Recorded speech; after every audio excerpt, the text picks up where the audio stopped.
Alors ce matin, je suis en route pour aller voir le match qui va opposer le FC Peterlen au FC Grunstern. Pour moi, c'est un court déplacement. J'y vais donc à pied. Il y a du vent, ça souffle.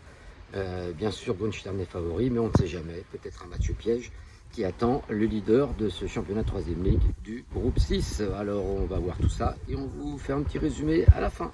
A tout à l'heure.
C'est enregistré ce que tu dis.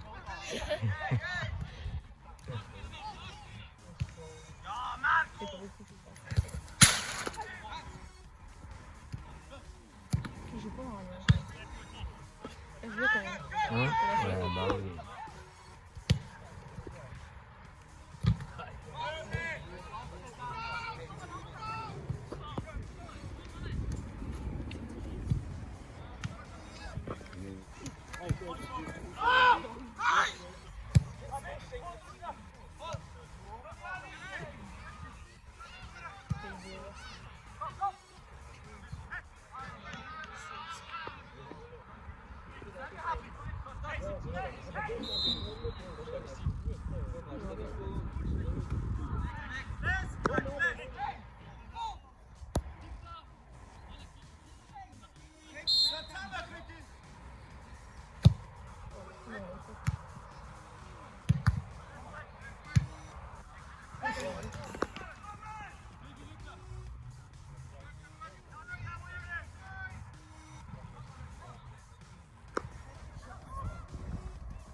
Non, c'est pas ça.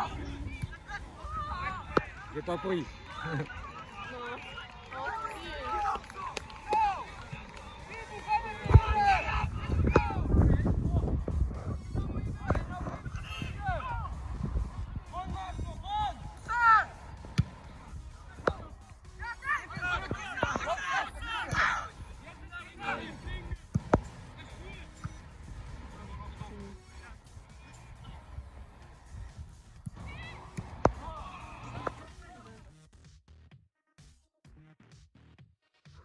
Donc voilà, on a assisté donc à ce match entre le FC Peterlund et le FC Grundstern.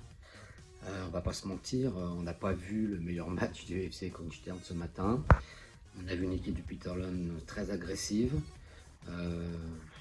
6 cartons jaunes contre 2 pour Grundstern, c'est pour vous donner un petit peu l'idée de l'agressivité des joueurs locaux, avec un blessé grave du côté de Grundstern qui est parti en ambulance. On craint même une fracture. Bref, bon, le comportement des joueurs locaux a été relativement assez honteux. Et voilà, bon, on ne comprend toujours pas comment, pour un match de 3ème ligue, on peut voir des comportements aussi agressifs et des insultes qui fusent de partout. Enfin bref, voilà, pas un très joli spectacle. Ceci dit, Peterlund a fait le match qu'il fallait pour emporter ce point, puisque le résultat final est un but partout. Surtout grâce à la maladresse et un petit peu au mauvais passe et au terrain aussi qui n'était pas bon, faut le dire aussi. Bref, un point arraché dans les arrêts de jeu par Grundstern qui a raté un penalty. Et puis pour tout vous dire, il n'y a pas que Grundstern qui n'a pas été très bon, moi non plus. À la vidéo, j'ai pas été très bon puisque j'ai raté le but. Bref, bon voilà, c'était un jour sans. Enfin voilà, vous avez vu ce petit résumé où on voit quand même beaucoup d'occasions pour Grundstern et qui, c'est vrai, aurait mérité quand même de remporter ce match, même si la première mi-temps était quand même plutôt du côté de Peterlund, mais surtout grâce ou à cause de cette agressivité excessive et d'un arbitre complètement perdu qui aurait dû déjà siffler un rouge sur la grosse faute qui a donc engendré cette blessure grave du joueur de Grundstern. Voilà, on attend des nouvelles, on espère que c'est pas si grave que ça, mais enfin bon, bref, ça semblait pas très bien. Voilà, donc match nul entre Peterlund et Grundstern qui conforte sa première place quand même, et reste donc leader. Voilà, prochain match contre Madrid à domicile à Ipsar, ce sera samedi prochain. Bonne semaine à tous.